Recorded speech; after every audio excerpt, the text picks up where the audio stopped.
When what worked stops working, I point purpose-driven leaders to Prolific, the growth firm. They turn plans into results with full-service marketing and strategy, focused on outcomes, not vanity metrics. Head to prolifichq.com to learn more. I'm competitive, I'm driven, I was passionate about what I was doing, and I wanted all the responsibility and everything right away. And it's going to happen, right? If you show up and do those things and work hard and be curious and be a great teammate and have a great attitude, you're going to have success, right? And so I think it's stay patient, right? Continue to show up and work hard. Hi, I'm Dave Neff, host of Talent Scout. On this show, we shine a light on Indiana's next generation of leaders who are making a difference in business, community, and civic life. These are real conversations about purpose, mentorship, and building a future that matters. Join me as we invest in leadership that lasts. All right, welcome back to another episode of Talent Scout with Dave Neff. My guest today is Grant Leiendecker, Vice President and Director of Athletics at Butler University. Grant, welcome to the show. Man, thanks for having me. It's an honor. I've done a few podcasts, but none in such a professional setup as this. So no surprise being with you, man. This is big time. Well, we're grateful. IBJ Media lets us use the spot here, but this is all about shining a light on up and coming leaders in our community, in our state here in Indiana. And Grant, we got to know each other almost 2 years ago. You had just kind of come back to Butler. You weren't the AD yet. You're sort of the number two. And before we get into the Butler role and everything you've got going there, tell us a little bit about your childhood. I know you're from Fort Wayne. Were you born there? Is that where you grew up? Just let us in on what it was like growing up in the Leiendecker household. Yeah, absolutely. And first of all, it's grateful to even be considered as an up and coming leader and in the area, man. It's awesome to be here and be talking with you. But yeah, I grew up in Fort Wayne, Indiana. I honestly had just kind of the all-American Midwest childhood, great childhood. One of three kids, middle child of three, older sister, younger brother. Brother's 15 months younger than me. And man, we were so immersed in sports, great community. Sports really kind of shaped everything we did. Two parents that were super involved and very loving, always around. Dad was probably around too much. He coached everything we did, which was really cool looking back, right? To have him around so much and have such a big role in my childhood and shaping me and our family. I obviously went on to be a college athlete, on a basketball scholarship at Butler. My brother then also was a scholarship student athlete, played baseball at Indiana. Oh, wow. So, that really was who we were and what we did, and just really fond memories of my childhood and growing up in Fort Wayne, great community, and then coming to Butler and really immersing myself in Indy, man. We love the state, love this city, and now in my own family, having a chance to come home here has been pretty special and grateful to be back. That's great. So Homestead High School in Fort Wayne, you're a hooper. How did you land on Butler? Were you looking at other schools? Did you have any sort of connection to Butler, parents, family, otherwise? Talk to us about that college decision. Yeah, it's funny. I had zero connection to Butler and honestly, not a whole lot of awareness of Butler at the time. I grew up an IU fan. My dad went to Indiana. So we were, big IU Hoops fans, Bobby Knight fans, the whole deal, right? Like most of our state. So, I was good, but I wasn't a Big Ten caliber athlete. And so for me, I knew the best place for me was kind of at the mid-major level. And at the time, Butler was Horizon League. And but as soon as they reached out and I did a little research and got to better understand who Butler was, the more I learned about how good they had been recently at that time when they were recruiting me. This is 2004, 2005. They had been to several NCAA tournaments, Sweet 16. And I was like, shame on me for not knowing more about this program. And the lead recruiter for me at the time was a young Brad Stevens. Wow. And so I've known Brad since I was 16 years old and struck up a great relationship with him. And Todd Licklider was the coach at the time. Yeah. And, far enough away from home, but also close enough, and track record of success, great academic institution. First time you step foot in Hinkle Fieldhouse, like what is more to love than this place? And so it checked every box for me. And so I knew at that time, like, this is as good as it's going to get for me and what I'm looking for. And so I actually committed to Butler before my junior year of high school. Okay. So Wow. I knew this is where I wanted to be. This would be the best situation for me. And turned out I made a pretty good decision at a young age, which wasn't always the case, but very grateful for that choice. That's amazing. I'm the son of two Butler grads. My parents met at Butler, so I think I was born in December of '84, and I think my parents told me I was in Hinkle at 10 days old. So my family has deep roots as well, even though I'm not a grad of Butler. Well, I want to talk a little bit about the window of, you spent 5 years at Butler, is that right? Did you do a victory lap? I was 5 years, okay, victory lap, absolutely. But you were a part of two Final Four teams, right? I mean, I remember, I believe, was it 2010 was the first one when you guys came inches away with that Gordon Hayward heave. The Final Four was here in Indy. I was at that game early in my career. But talk to us a little bit about those experiences, because at that time, Butler was in the Horizon League still, right? Yeah. 2011, had you guys moved to, was it the A10? Still Horizon League? Yeah. That was versus UConn. Yep. I mean, just at the time, even just as a fan and observer, having been around Butler from a young age, it was sort of like, it was like pinch me moments. Like, wait, Butler's in the national championship. Oh, and they're going back the next year. I mean, it was just sort of surreal. You were a part of both of those experiences. So maybe draw out just some fond memories or what that experience was like. Man, I don't even know where to start, but it's funny because when you're in the moment, it didn't feel as big and maybe as shocking as what we did was. Looking back on it now, and obviously being in my role now, you have a better appreciation for how difficult it is to achieve what we achieved. Just incredible. And as a player, I don't care if you're low major, mid major, high major, you're rationally confident and you expect to win every time you lace them up and roll the ball out. And, for us, it was next play, next game. And we just kept, moving right through everybody.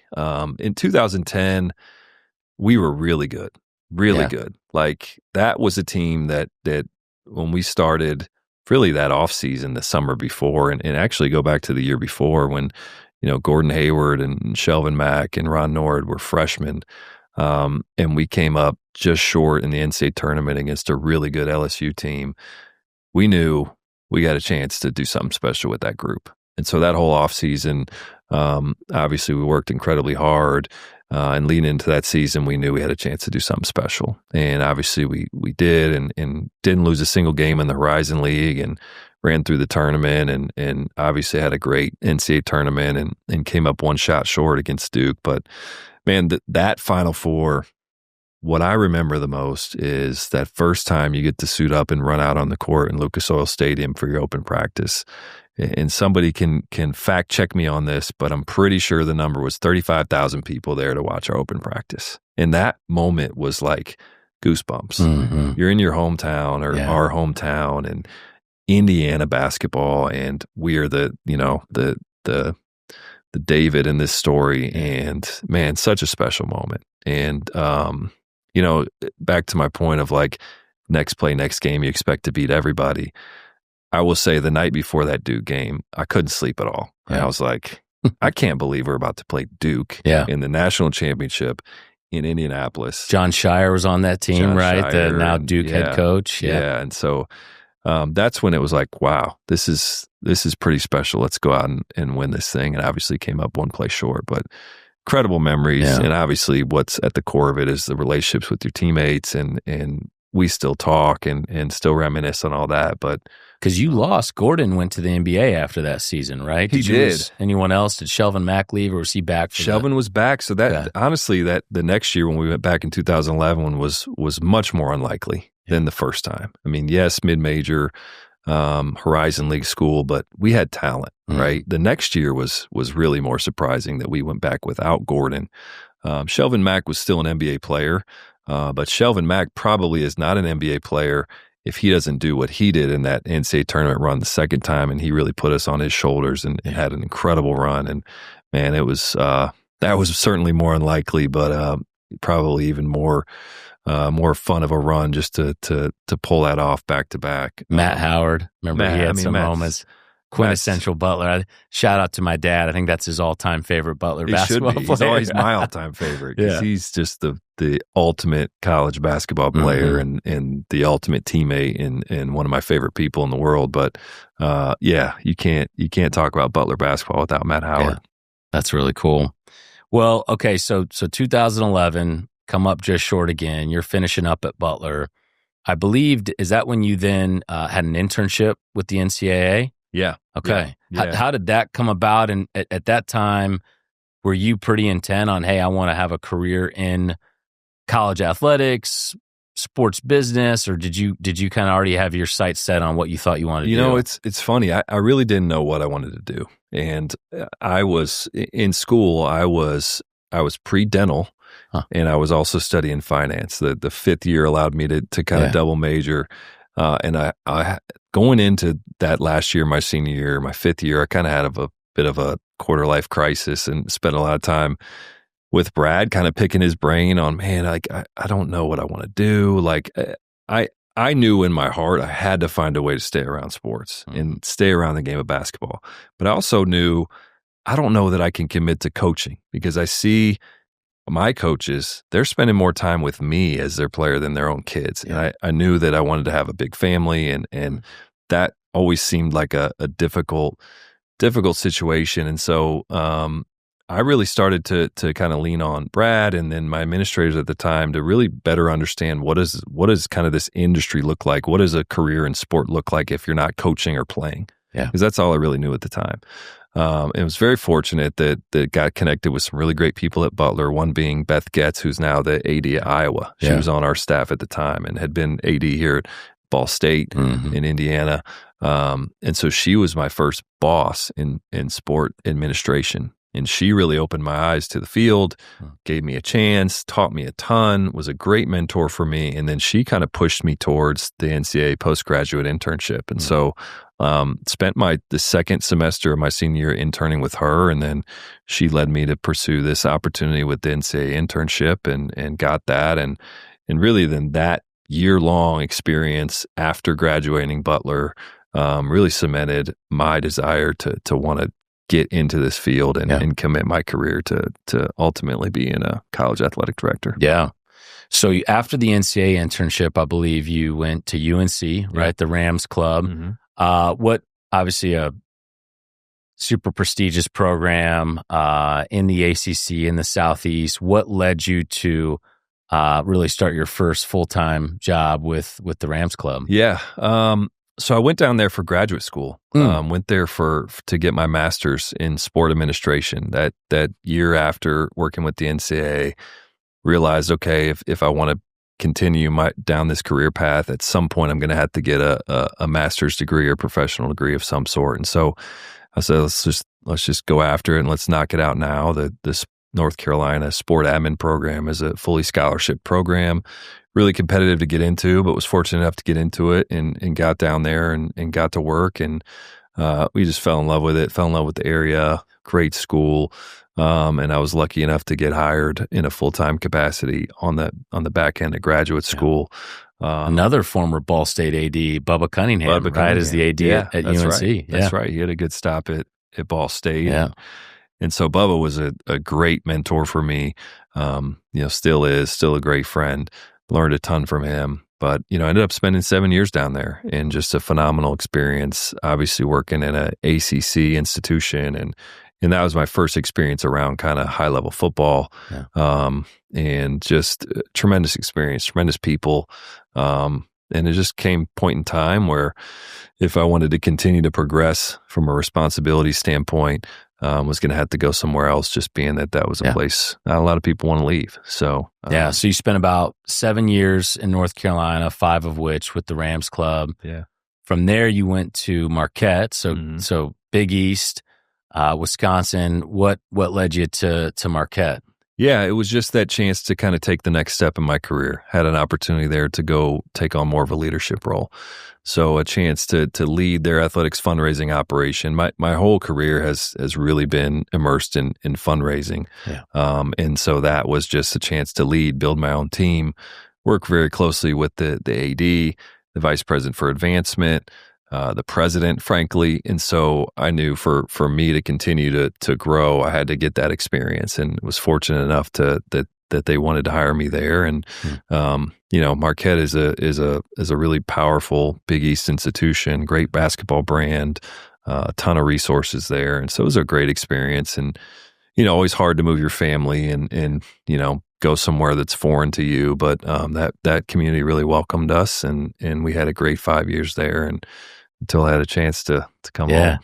Well, yeah, I want to talk about that. So, you've had a incredibly rapid ascent, and I believe I fact-checked this before, but are still the youngest Division I college athletic director, not even 40 yet. And so I'm curious, at what point in this journey, was it at the NCAA, UNC, Marquette, did you think about like Butler and the potential of maybe coming home to Butler and having your eyes on that top job? Yeah. When did that sort of inspiration strike? I would say when I started thinking about Butler and doing this job at Butler someday was right after I graduated. I'm working in the NCAA, and I'm realizing, okay, this is what I want to do. Yeah. And again, I probably skipped over this, but part of why I wanted to go down this path is because I had an incredible experience as a student athlete, really probably the most transformative period of my life. When you think about all the lessons you learn through sport at that level, the success that we had, the relationships I built, the people that shaped me as a leader and as just a young man, I was like, I want to be a part of helping the next generation have that same experience. And so to be able to do that at Butler, my alma mater, a place that means so much to me, my family, my wife and I met there, was like a dream job. And so that was the goal from the day I started down that path. But in this business, man, you never know. You got to be willing to be flexible and go anywhere. And timing is everything. And so that was always a goal. But, I wasn't putting too much stock in it. I was just trying to be where my feet are and work and build relationships, and just was super fortunate that it played out this way. And man, I truly think I have the best job in the world, and I'm just really lucky to be here. That's amazing. So I think it was August of 23, about 2 years ago, that you did come back to Butler. Barry Collier, athletic director at the time, former men's basketball coach, calls you up, says, hey, I've got a kind of a clear, you were sort of his number two, right? My understanding is maybe not a guarantee that you were going to be the successor, but hey, you're positioned to have a future there. And it wasn't even a year later that Barry was retiring and you're being named AD. So talk to us about that timeline, that transition. Did it happen like you thought it would? Did it happen sort of unexpectedly? What was that like? Yeah, I would say it was unexpected. And again, I was just grateful to get the call to come home and have the chance to work with Barry, who was my AD. Well, his first year as AD, I was a freshman. And so that was pretty special that got a chance to work with him, learn from him. And, we've stayed in touch over the years, but to have the chance to come back and learn directly from him, and to have him, want to bring you back to work with him just meant a lot. And so, the original goal was come back and kind of supercharge our fundraising. I don't know how much longer I'm going to be doing this, and who knows where this thing goes, but you should be here. We need you back. And so that's where it started. And I knew he was moving towards retirement. Yeah. And then when he announced he was retiring, that was definitely much sooner than I thought it was going to be. And so that definitely fast-tracked what I thought his timeline might be. So that was surprising. And then, I was just fortunate that as they went through the process, that I ended up being the pick. Yeah. And it's been a blur. Just finished first year in that seat. But it's been tremendous. So now being a college AD, the role has evolved tremendously. I think a prior generation of ADs, it really came down to you hire head coaches, right? You stay compliant with the rules, raise a little bit of money. That's sort of the job, right? Now, and we've talked about this, you've got other big priorities: NIL, transfer portal, revenue sharing, perpetual fundraising, staffing, managing the whole campus relationship as those two get, the athletic department and campus get tighter and tighter, hiring coaches.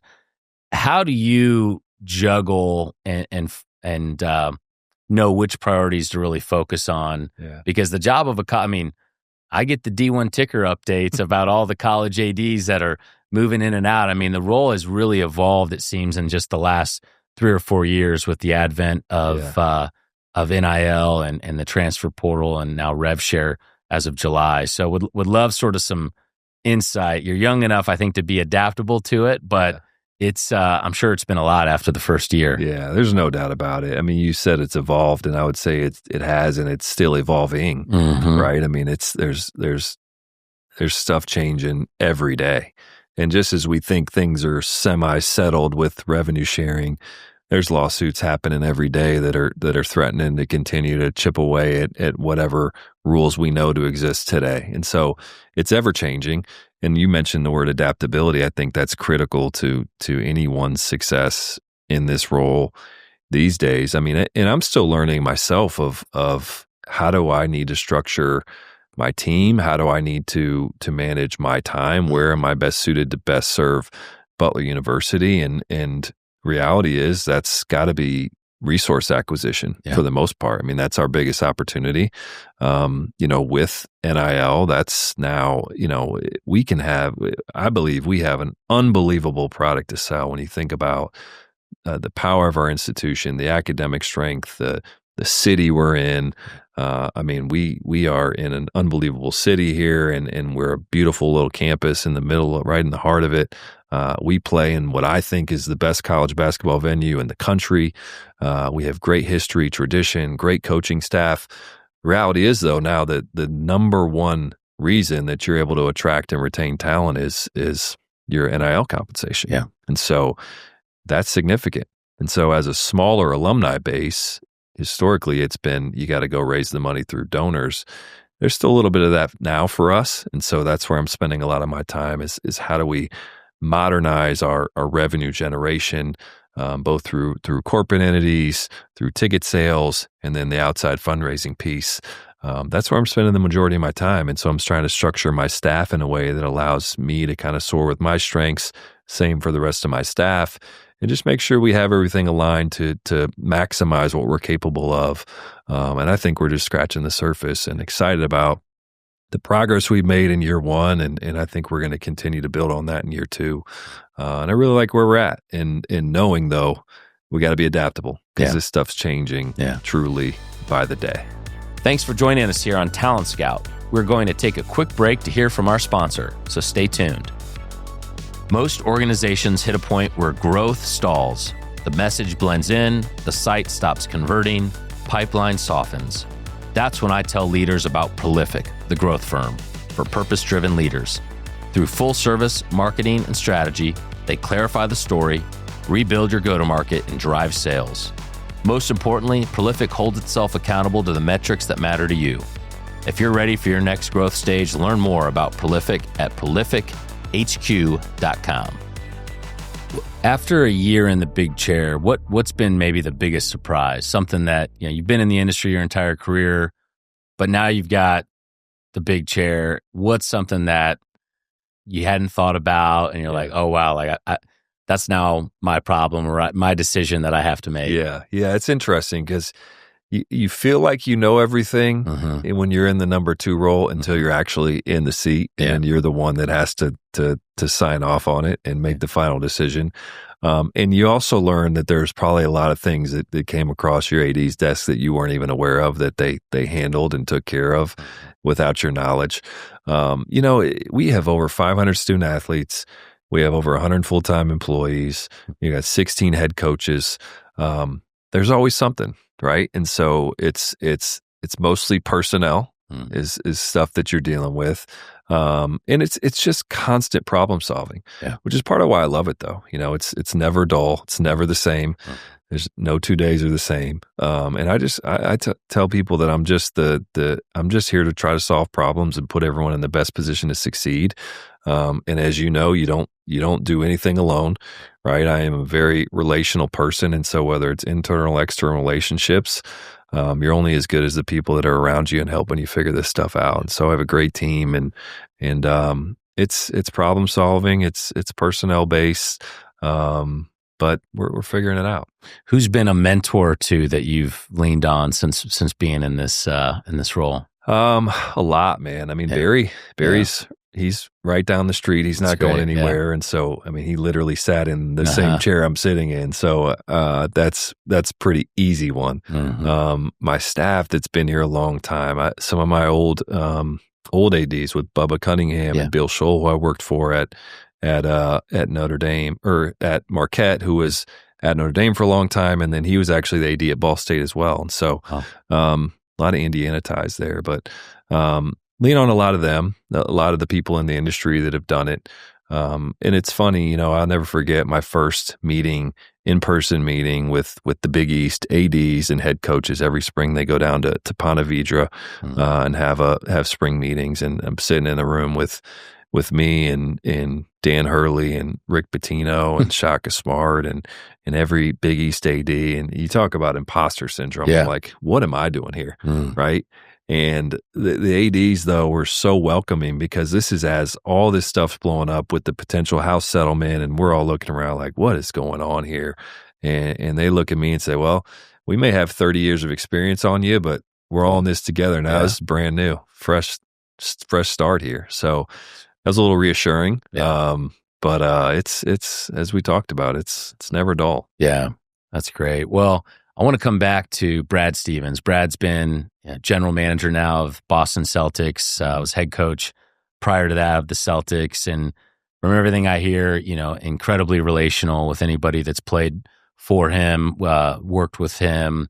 What's your relationship like with Brad now that you're the AD at the school that he used to coach at? It's great. I am so grateful to him. And it's funny how our relationship has evolved over time. I mentioned I've known him since I'm 16 years old. And now I'm a father of 5 kids, and I'm in this seat as the AD at the school that he started as a volunteer assistant at, that then built this, thing into where we were. And obviously he's gone on to incredible success, and now he's won a world championship as a president and GM of the Boston Celtics. It's pretty incredible. And our relationship's great. He's a great friend, mentor. I've learned more about leadership from him than any other person I've ever been around.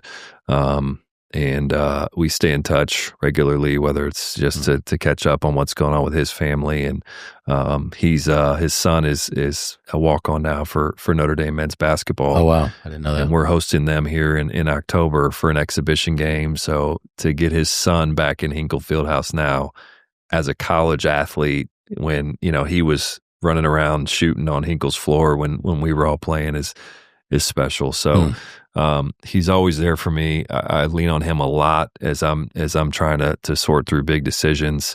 And just really grateful for that friendship and that mentorship that he's given to me. So I know you grew up in an IU household, but then went to Butler. So it seems like it's become an annual tradition, but it's probably every 2 or 3 years, the IU fan base gets whipped up into a frenzy, and you hear the Brad Stevens to IU rumors. Will that ever happen? What if you were to have a crystal ball, is that on the in the future for Brad? Man, he seems pretty contented. That's Boston. A big one. I think if it were going to happen, it would have been this last go round. So, I'm going to let him answer that question. But smart man. He obviously he's high on anybody's list anytime there's a job open. And they're smart to want to go after Brad because he's brilliant. He's a great basketball mind, and more importantly, he's a great leader. So anybody that has a job opening should try to hire him. And we'll see. I wouldn't be surprised if he's holding a clipboard again someday, but who knows? He's in an incredible spot, and obviously done very well as he's transitioned into that role. And it's pretty cool to see all his success. Yeah. Well, a couple more things on Butler, and then I want to talk a little bit about on the personal front. People talk about the Butler Way. Could you enlighten our listeners who don't know what is the Butler Way? How did it come to be? And then a second part to that would be, I know you recently launched something called the Butler Way Society, sort of a philanthropic circle for Butler athletics. Maybe tell us a little bit about how that initiative came to be. Absolutely. Yeah. The Butler Way is just our culture in action. And, the Butler Way was really, it was really coined by Tony Hinkle. And from there, it was just kind of built upon by Barry Collier and then Thad Mata and Todd Licklider and Brad. And it's really it's just who we are and the way we go about our business, the way we treat each other, in the way we carry ourselves. And it's a work ethic, it's a selflessness, it's integrity, and it's never quitting, right? It's believing that, you can do something special, but it's also knowing that it's going to take what it takes to get that done. And knowing that we've kind of always been, the whole is greater than the sum of our parts. That's part kind of wrapped up in the Butler Way as well. So to me, it's something that's actually hard to define. You can throw a lot of words on it, but it's really just this collective culture that leads to that, the whole being greater than the sum of our parts. And so it's something we're proud of and we'll continue to build on. But that's the expectation if you come to Butler. And this is well beyond athletics, right? I think this was started in athletics, but now it's kind of the ethos and the culture of our institution. And I think if you see Butler students out in the community, in the workplace, the hope is that they continue to represent that in everything that they do. And I think we're living up to that, and will always do my part to do that. The second part, the Butler Way Society is a philanthropic giving society that we started in an effort to kind of what we're talking about earlier, generate more impactful, transformational resources for us to not just kind of survive year in and year out based on how good a basketball team is or how many tickets we sell, but to get people thinking bigger about Butler and thinking bigger about what Butler athletics can be.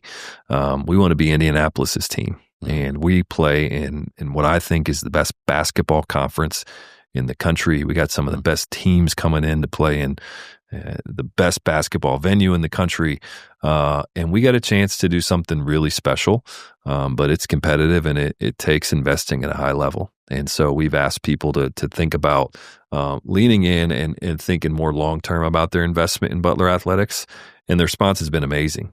We've generated over $9 million in commitments from over 80 families in the past probably 16 months through this program. Yeah. And over half of that money is new support to Butler University, which is huge. And I think that's us seeing some non-Butler alums, some more Indianapolis people that are interested in being a part of something bigger than themselves. And we're really excited about continuing to build on that momentum. Well, as a Butler Tarkington resident, my family loves coming over. I know I see you at some love having you women's basketball, men's basketball, soccer.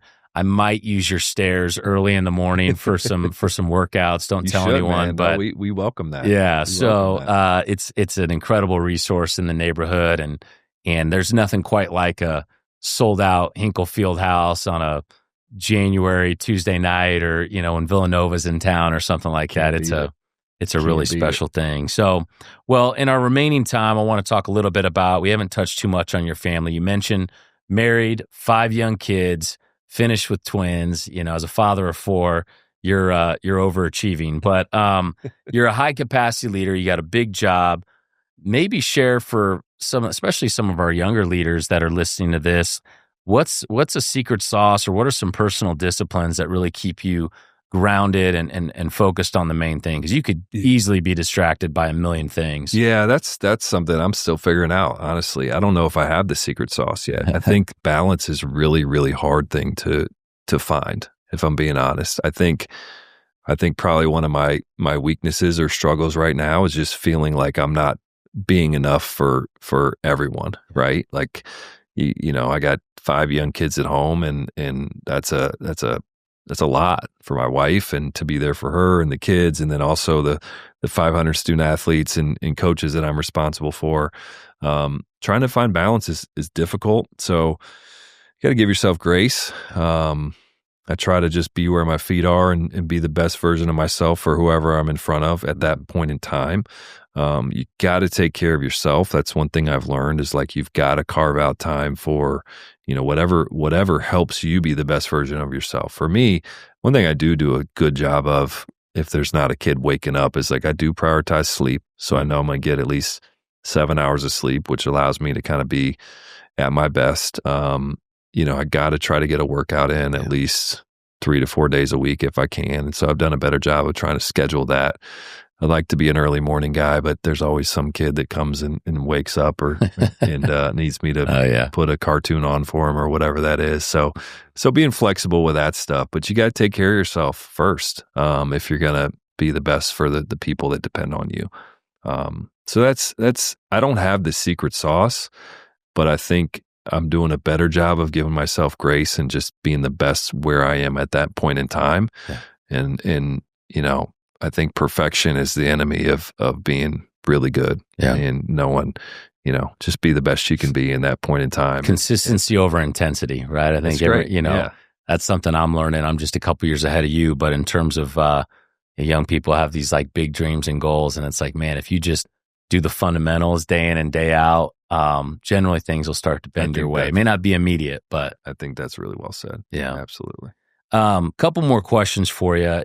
As you reflect still on your young career, for those that are listening that might want to, either get into college athletics or are in it and are aspiring to kind of advance, what is something, as you reflect back, maybe it was in your 20s that you did or something that you went through that was really a career accelerator for you? Yeah.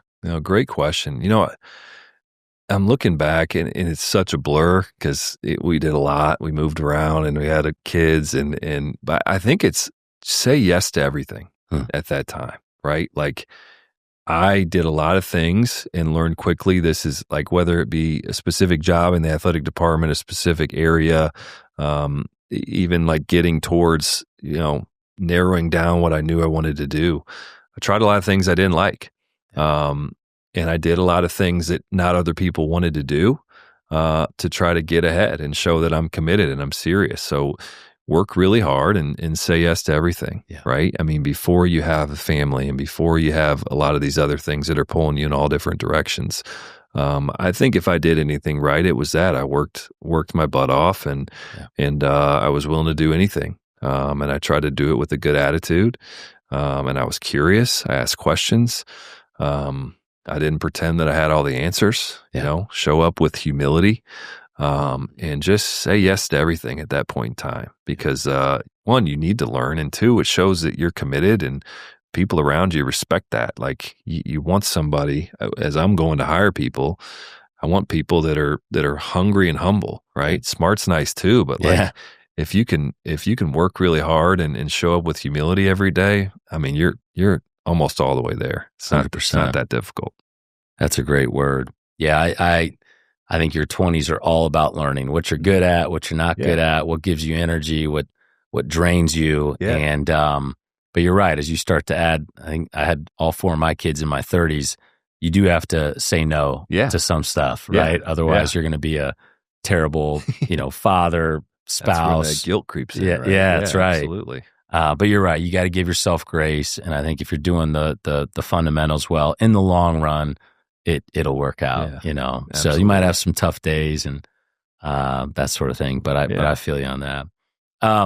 Real quick, tell us about, as we've already touched on, big job, 5 kids. I know we're serving together on the 2026 Men's Final Four LOC, which is fun. What else in the community are you involved in? Any other, nonprofits or orgs? Again, I know you have limited bandwidth, but are there places where you're able to engage beyond Butler that really give you life? Yeah, I would say that's an area I'm still trying to tap into, and again, trying to find the time to serve where I can. I mean, that's certainly one. Serving on the Indianapolis Final Four local organizing committee is an awesome opportunity, and really proud of what that group's doing. And I want to continue to do everything I can to make Indianapolis an even better place to live. I mean, from the time that I stepped foot on campus as a Butler freshman to then moving back here 2 years ago, the way the city has transformed, the new events we've been able to bring here is phenomenal. And that doesn't just happen, right? That takes people, and it takes hard work, and it takes, community. And so now I want to be a big part of helping to continue to grow that and build that. I would say Butler as a whole, Butler Athletics, we do a great job of getting out in the community, thousands of hours of community service that I try to be a part of wherever I can, but our student athletes are incredible at that. We are partnering with Habitat for Humanity here coming up soon to do a big build on our campus, which I'm excited about. Very cool. And then we live up in Zionsville and very involved in my kids' youth sports and want to try to get more involved in that community there as well. But if anybody has anything that I can get involved in and help with, let me know, reach out, but want to continue to just help this community grow and give back because it's a really special place to us. Yeah, that's great. Well, you've already mentioned, I think, several gems throughout this interview, but in your 20s, say yes to everything. What's another sort of, if you were to give a best piece of advice to someone early in their career who's out there listening, what's maybe another nugget that you would share that's really been impactful for you? Yeah, I would say maybe almost on the flip side of that, say yes to everything is also stay patient, right? Like I remember at that point in time wanting everything to happen right away, right? Like, I'm competitive, I'm driven, I was passionate about what I was doing, and like I wanted all the responsibility and everything right away. And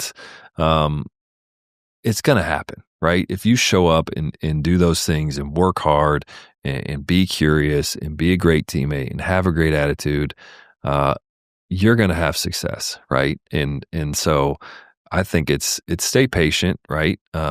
Continue to show up and work hard and do all those things. But looking back, like I'm so fortunate where I am, and it's a credit to the great people that have been around me and helped put me here, and frankly a lot of luck too. But it's all worked out. And if I could go back to my 25-year-old self, I'd be like, you're gonna be all right. Like just keep putting your head down and working every day, and good things are gonna happen, right? So enjoy the ride, and stay patient. Well, Grant, it's been a thrill to have you on the show today. I'm excited to watch all the good things that are going to happen at Butler under Butler Athletics under your leadership. There's a lot of people rooting for you and for Butler, including me. So thanks again for carving out time. I know you got a busy schedule, so appreciate you being here. It's been a pleasure, man. Thank you for the opportunity. Honored to be in the studio with you and wish you all the best and looking forward to following your success. Awesome. Thanks.